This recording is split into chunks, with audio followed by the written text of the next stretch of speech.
I was just walking my dogs, right, Milo and Millie, and I see this truck and trailer pull around on my street, and I was like, who's on my street doing pressure washing?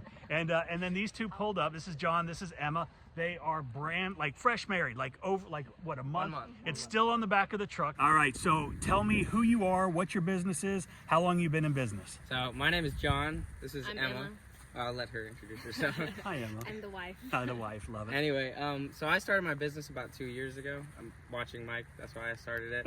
Well, the second reason I was doing accounting and realized quickly I couldn't sit in the desk. I hear you.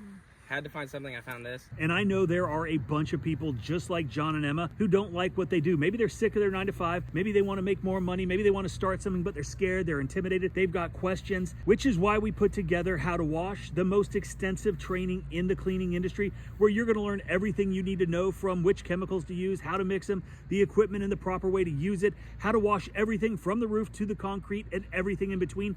Tons of great information. And we've also just added in how to quote, so you know the best ways to quote everything on a residential property. There is a link in the comment section and the description below.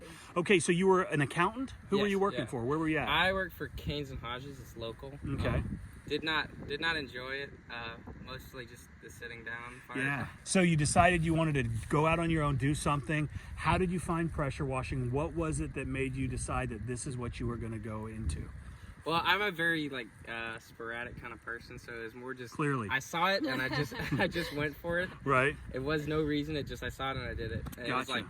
it was like a week after I saw the first video. I said I'll do this.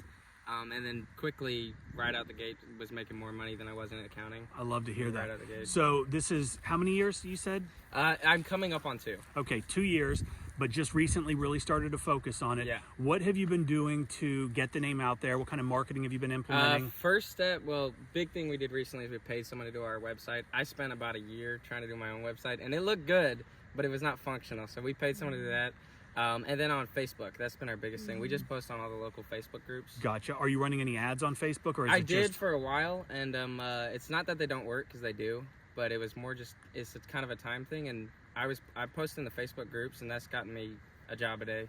That's just awesome. Post a week. And so everybody is complaining all the time this time of year. It's so slow. I don't have any business. You guys just finished a job in my neighborhood. What was the job? House wash? What all were you doing? So we did a house wash, and then we did windows. Nice.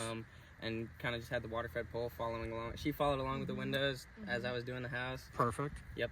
And, Gotcha. I've actually found that I've been busier in the winter than I was in the spring, and that's just because I've been putting in more time in the winter. Right. And so it's not really a matter of like the right time to get in or the market's being saturated. It's more just you got to put in the work and you'll get the customers. And you just nailed something. I've been thinking about it because I hear about saturation all the time, and people blame me for saturation. I mean, case in point, I'm talking to you. You got into it because of my channel, and I'm glad. Right? You're making more money now than you did as an accountant, which is phenomenal.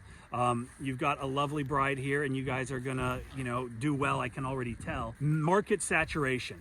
That is one of the biggest myths, in my opinion, because there are more houses in this neighborhood than you and I could probably both do. Yep. Right? And so, yes, we're competitors. We're friendly competitors. Now I like you.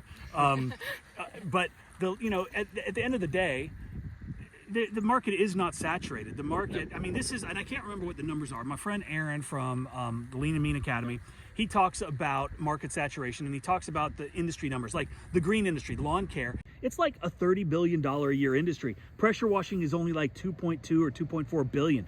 There is a ton of room for growth. So yes, there's a lot of people out there, but there's also a lot of people that make a ton of money. And I hope that you guys are going to be some of those ones that do. I like the shirts. Thank you got you. the branding. We just got them. Awesome. Who did those for you? That was my dad. He does all the branding. He's into marketing. He did all that. Nice. Not good at that, so I just let him take care of it. Well, and that's smart. You got to delegate, and that's something I did not learn very early on. I tried to do everything myself, and if you can learn to delegate and get some help, things will go a lot better. So let's go take a look at your rig and see what you're working with. I think more than most people start with, just because it took me months to work on. But it definitely needs to be upgraded. And I'm definitely not a stickler for details. She does that. All right, so we are going to talk about what you guys have got going on. And, you were saying you're not a stickler for details. You were pointing out stuff that you have already identified as not ideal. But I'll tell you what, it's functional. You're making money, and that's the important thing. You don't have to start off with a $15,000 trailer or a $20,000 trailer. You can start off with this. So I want you to walk me through and kind of show me what you guys got. All right, so first we have the water tank, which I will say, I would go smaller if you have a trailer this small, because I don't use that much water. But then we've got, I mean, you start with the water in. Right. And these hose reels, these are all pretty cheap. They'll work. A lot of people say they don't. I've had these on trailers before, this exact model. I can't remember. Is this from Amazon? Yeah. Yeah. So yeah, years ago we had these exact for our hose reels, because not our high pressure hose reels, but you know, we use them for the yeah, and I don't run pressure through them, but I mean, they work. They're cheap. They work. I've had them for 2 years and they're still going. I wouldn't prefer it, but if you gotta save money, that's what I do. Then we got the high pressure hose, and we got a soft washer. Gotcha. And I see you got that from L&H. Yeah, I got that from L&H. This is a proportioner on the other side. I think that's a Remco. Let's go look. Yep. Okay, so what size machine? So this is 4 gallon per minute. 4,000 psi. That doesn't really matter. No. But yeah, 4 gallon per minute, and that's worked fine. We probably should upgrade at some point soon. So are you mostly soft washing or are you pressure washing? So downstream injector, which actually just broke on us. Gotta replace it at home, but yeah, downstream injector, and then soft washing for like only concrete and whatnot. Right. Then we got this though. This is kind of what you need if you're gonna do roofs. Yep. Proportioner. And I like it. Where'd you get this? We got that L&H too. They built it for us, kind of just bit the bullet. Yeah. Expensive, but and again, like a lot of this is all like you got that sticking out. It's all kind of a mess in here. I probably shouldn't open this, but that's pretty bad. I guarantee you, like this is a working person's trailer. If I will never show you any of our trailers like on camera, because they're a mess. This looks so much better than ours. I mean, we've all got surface rust. We've all got stuff that needs to be taken care of. But when you're busy and you're working, that unfortunately is not the priority. Yep. So you've got a surface cleaner. Yeah, we got stuff in the truck. Nice. We got the filter for the water, and this is a mess as well. But I mean, it works. What is that filter? Did you make that? No. So we got this filter. It's cheap, and it needs. We got it. It's just okay. Adams, and I can't read it. Unfortunately, they're not getting the advertising. Yeah, it's okay. It was only like $200, and it's worked fine. That's awesome. The water fed pool was only like $100. Yep. That's all. This is a 0 one. I know that this is. I've seen this one. Yeah, and it's not good, but it does the job. So yeah.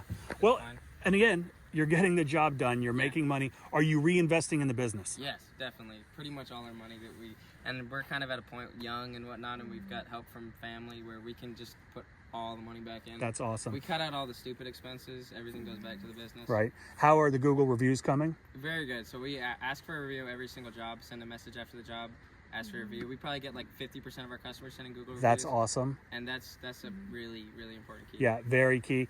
Are you posting before and afters? You're doing all the things that you need every to? house. So when we show up to the house, first thing we do is we take a video of the whole house just to, make sure that we got it before it happens. So if anything breaks, you got that. Right. And then we take before and afters on every job. Yep. Perfect. Okay, and so we've got a sign. This is huge. It's probably the biggest call to action that anybody could have. You're just telling them exactly what service you're offering. You got your phone number. But I think the key with this sign is just, I had to realize that you got to keep it simple, especially when you're on the road. You don't need more than just a number and maybe a logo if you want, and then the like this is, I think this is a great sign. It's definitely eye-catching. I saw it when you guys pulled around, and it looks good. And then you've got the signage on the truck. Simple like mine. I don't like a whole lot of, the truck wraps kind of get obnoxious, but I probably get a decal, but for now it's a magnet. It works. Yeah, no, that's awesome. All right, well, John, I appreciate you, man. Best of luck to you. Not that much luck because we are competitors, and but best of luck to both of you guys, and thank you guys for stopping.